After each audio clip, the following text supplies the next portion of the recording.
everyone, welcome back to my channel. I'm Dominique Martin, a licensed therapist. Have you ever found yourself thinking, I've got so much on my mind that I really want to talk to my partner, but now isn't the right time, or I don't want to start an argument, so you stay quiet? One of the biggest challenges couples face ain't that they argue too much, is that they avoid conversations that matter most.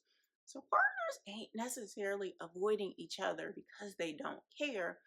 More often, they avoiding difficult conversations because they're afraid of what might happen if they actually have them. But here's something important to understand. The conversations you avoiding may be costing your relationship more than the conversations you're afraid to have. So what you're not saying may be quietly damaging your relationship. So when concerns go unspoken, they don't just disappear. They often grow into resentment, emotional distance, assumptions, frustrations, and disconnection. So why do couples struggle to communicate? So there are many reasons, and sometimes it's a fear of conflict, and sometimes it's a fear of hurting your partner's feelings.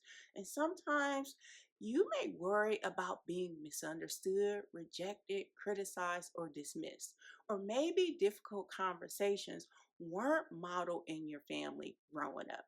Or maybe conflict felt emotionally unsafe. So staying quiet became your way of protecting yourself.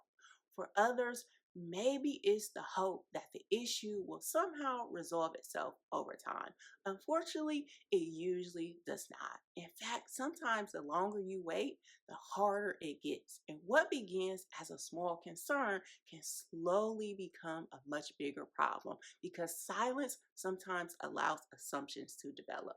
So you may begin making assumptions, or your partner may begin making assumptions, and neither of you is talking about what's really happening. Instead, you're reacting to what you believe the other person is thinking or feeling. And over time, partners may begin filling in the blanks with assumptions. So, for example, if my partner cared, they would know. But my partner probably don't understand me, or my partner don't really want to hear how I feel. And without realizing it, you no longer responding to each other, you're responding to the assumptions you created in the silence. So, how do you know if you're avoiding difficult conversations in your relationship? So maybe you tell yourself it's not worth bringing up, but the issue keeps bothering you. Or maybe you avoid certain topics because you're afraid they'll lead to conflict. Or maybe you expect your partner to read your mind. Or maybe you stay quiet just to keep the peace, even though you feel increasingly disconnected. Or maybe you become so used to avoiding uncomfortable conversations that silence has become your communication pattern. Here's the truth: there are times in every relationship where important or difficult conversations need to be had because relationships grow through honest communication. When couples never talk about the things they truly care about, important needs often go unmet and emotional connection may begin to fade, and trust can break down, and resentment often quietly builds, and small frustrations become bigger problems.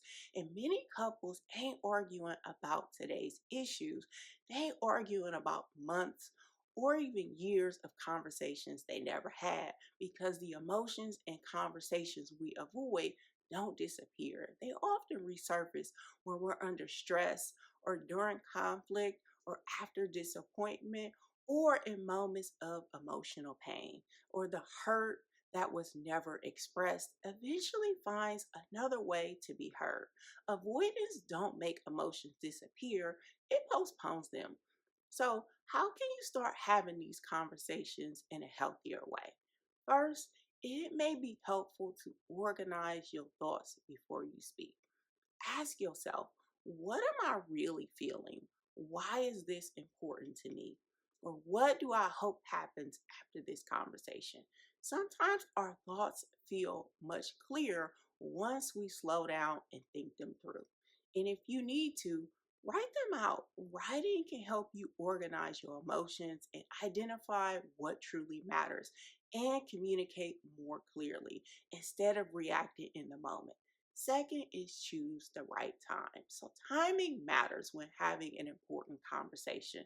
So, it may be helpful to avoid times when either partner is feeling exhausted, distracted, or feeling overwhelmed. Instead, saying something like, there's something important I'd like us to talk about. When would be a good time? That question communicates respect and gives partners an opportunity to be emotionally present. Third is speak from your experience instead of placing blame.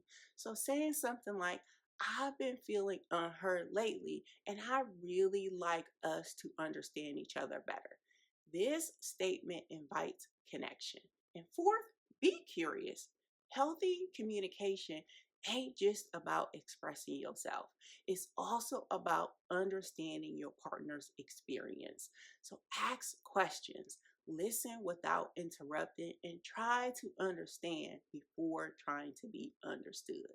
Let's normalize having difficult and sometimes uncomfortable but healthy conversations. Discomfort is sometimes a sign that something important is finally being talked about. Those conversations can shift relationship dynamics, and they can strengthen emotional safety, and they can deepen trust, and they can repair disconnection, and they can help partners to feel seen, heard, valued, and understood. If you've been avoiding an important conversation in your relationship, understand this. You don't need perfect words, you don't need to have all the answers. Sometimes beginning is the first step because healthy relationships ain't built by avoiding difficult conversations. They build one honest conversation at a time. Thank you so much for joining me on this video. If you found this video helpful, don't forget to like, comment, and subscribe for more relationship insights. As always, stay motivated, and I'll see you on the next video.